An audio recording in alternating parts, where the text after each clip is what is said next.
Hey there, everybody! You got the Dudeman coming at you one more time today. This is the last video I'm doing today. That's it. But I got a very cool video, something very informative that I think a lot of people are going to want to check out, because I am going to disclose which bass is the all-time best bass guitar for recording. Second to none, hands down, highly recommended by many engineers.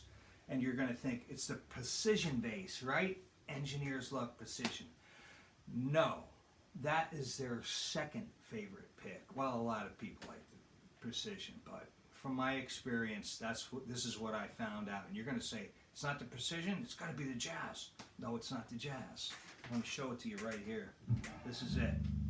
This is my little monster, Steinberger, the L2 it's called, I believe, if I remember right. It's only been about 38 years since I bought this. And I tell you, here's how I found this out. I was in a recording studio. I was only playing for like 2 years, and I was in a recording studio recording an EP record with my band. And I had a number of basses. I'm not going to tell you what brands they were, but they sucked. They sounded terrible. I didn't know that. The engineer did, because he was like, we're in a multi-million-dollar studio. This guy's a singer, piano player, and engineer. He's got the ears, and he says, "Nah, this is not going to record. You can't get a good recording with any of your basses." I had like 3 of them. None of them were good. So I said, "Well, what kind of bass do you recommend?" He says, "The best bass I ever heard on recording was a Steinberger." Now you got a few guys who know what they're doing, who have played them extensively, like Geddy Lee and I forget the guy's name from Journey, and Dixie Dregg's bass player. I can go on and on and on and on. But a lot of world famous bass players have recorded and played live with the Steinberger S2. I mean L2. I think I got that right. Anyway, I should know my bass after all these years, but you know, I just care about the way it sounds. Anyway, this guy says the best bass would be a Steinberger, but engineers also love the Precision. So he said, get a Precision also, or one or the other. Well, within that following year, I had one of each. I bought a used Steinberger and a used Precision, 76 Precision. And anyway, after that, I had no problem with recording. But I'm going to give you a close-up on this in case you've never seen them close. Of course, it's a headless.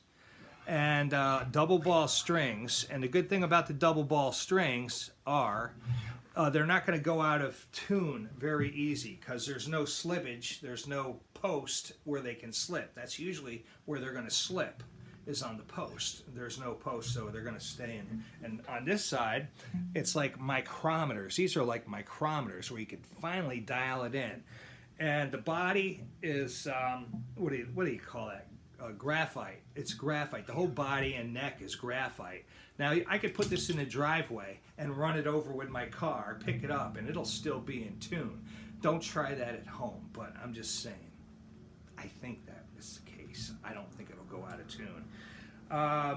But it's got EMG, active pickups in it. And then you got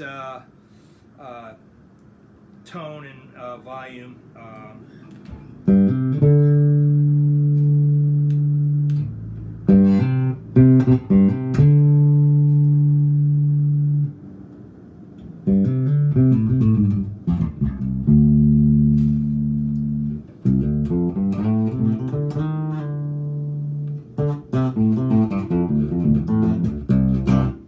Okay, so that's the bridge pickup.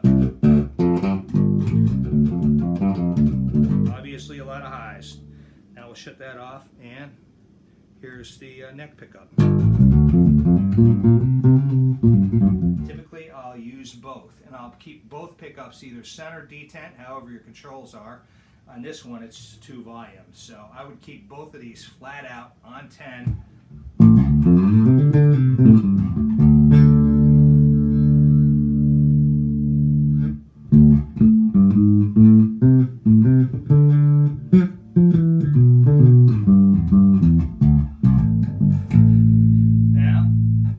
treble all the way up. All the way down.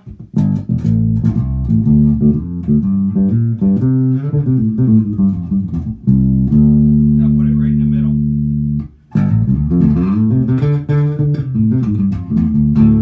Okay, 24 frets. And let's see, it looks shorter, but it's actually a 34-inch scale. On down here, this is just a leg rest. This thing pops out. I just got to turn it and it'll pop out. And then you got the strap holder on the back, and that spins out of the way, and I got a little small case for it. But this has been used extensively since I've had it. And like I said, I've had this about 37, 38 years, and it hardly ever any problem with it. What I put this through, no bass should be working, but these things sound great. And you might hear this. You might not be able to tell on a little iPad recorder here, but it's a beautiful round tone.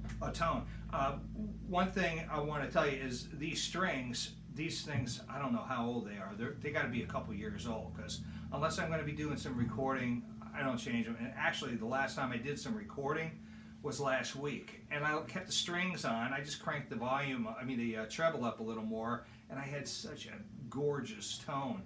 The people I was recording for, the engineer, they just couldn't believe what kind of tone I had. They were just blown away.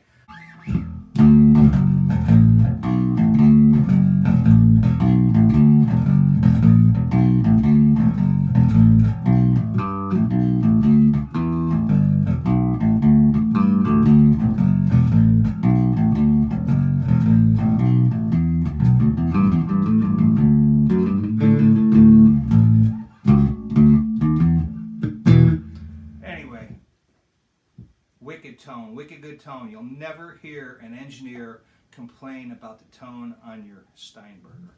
So that's it. My second pick would be a Fender Precision, because they've got that big deep sound that I love. And I had one for as long as I had this. I actually just sold the one I had. But I wasn't using it in the studio anymore because nothing comes close to my Steinberger. I did change the pickups in my Fender, but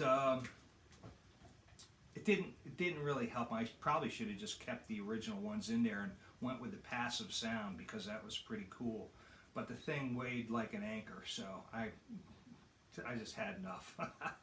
This thing is not bad. I'm not sure what the weight is, but I can tell you it's not bad. Actually, I'm going to go weigh it right now. So I'm going to put this on mute, and I'm going to weigh it, and I'm going to tell you what this thing weighs right now. So I'll be right back. Don't go away. This thing weighs 8.5 pounds, and that's with the little leg thingy there. But anyway, I had to share that with you, because I hear a lot of guys, doing recordings with basses like that aren't too good for recording, and figured I'd help a few guys out. But anyway, so that's my pick for the all-time greatest recording bass. Now, with that being said, I do have some tricks up my sleeve that I've learned from 41 years of playing and recording, and I'm going to share those with you. Not now. I got to keep this video short, but coming up soon, I'm going to be putting out a video telling you about my different tricks to get a great sound recording. All right, and I'm going to tell you some secrets. Okay, now you could take them for what they're worth. Maybe you like them, maybe you don't, but I think if you try them, you're going to be blown away with the sound you can get with some of the ideas I'm going to tell you. So with that being said, you should probably subscribe to my channel so you'll know when that video comes up, and give me the YouTube thumbs up if you like this video. Thank you very much, Dudeman, checking out with you. All right, I'll see you at the gig. I gotta go pack up my stuff right now. Okay.